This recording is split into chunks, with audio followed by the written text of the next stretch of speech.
महादेव मुंडेंच्या पत्नी ज्ञानेश्वरी मुंडेंनी अंतरवाली सराटीत जाऊन मनोज जरांगे यांची भेट घेतलेली.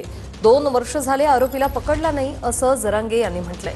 8 दिवसांच्या आत आरोपींना अटक करा अशी मागणी जरांगे यांनी केली. अजितदादा महादेव मुंडेंबाबत का बोलत नाही असा सवाल ज्ञानेश्वरी मुंडेंनी विचारलाय. मी लाडकी बहीण नाही का, मला न्याय का देत नाही असंही ज्ञानेश्वरी मुंडे म्हणतात. अजितदादा दर महिन्याला येतात ना बीडला, मग महादेव मुंडे केस बाबत का बोलले नाहीत अजितदादा? मला अजितदादा म्हणजे आपले आता पालकमंत्री आहेत बीड जिल्ह्याचे, मग त्यांना बी मी प्रश्न केला होता की तुम्ही का महादेव मुंडे बाबत काहीच बोलला नाहीत का? तो नव्हता का लोकप्रतिनिधी? का मी नाही तुमची लाडकी बहीण? मग मला न्याय द्यायला नाही, मग मला प्रशासनाहून काय करायचंय? असलं प्रशासन काय कामाचं आहे? ते म्हणतात ना अंधा कानून आहे, तसं अंधा कानून झाला ना.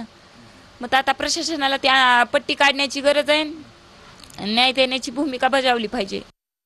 मुख्यमंत्री साहेब, फडणवीस साहेब, तुमच्यासाठी खळी मान घालायचे शर्मेचा विषय येऊ. आता एक महादेव भैया मुंडे सारख्या एका लेकराचा निर्गुणपणे खून होतोय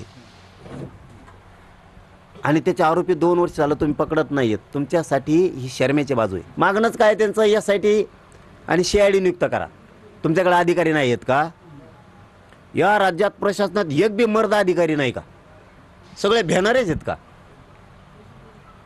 ती नियुक्त करून 8 दिवसाच्या आत आरोपी सगळे अटक करा.